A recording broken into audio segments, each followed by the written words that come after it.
effective until 5 p.m. This watch includes the following counties: in Wisconsin, Columbia, Dayton, Dodge, Fond du Lac, Greene, Jefferson, Kenosha, Milwaukee, Ozaukee, Racine, Rock, Sheboygan, Walworth, Washington, and Waukesha.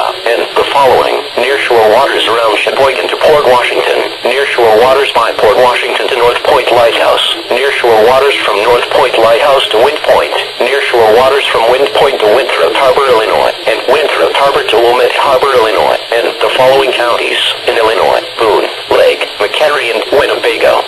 Remember, a severe thunderstorm watch means that conditions are favorable for the development of severe weather, including large hail and damaging winds, and close to the watch area.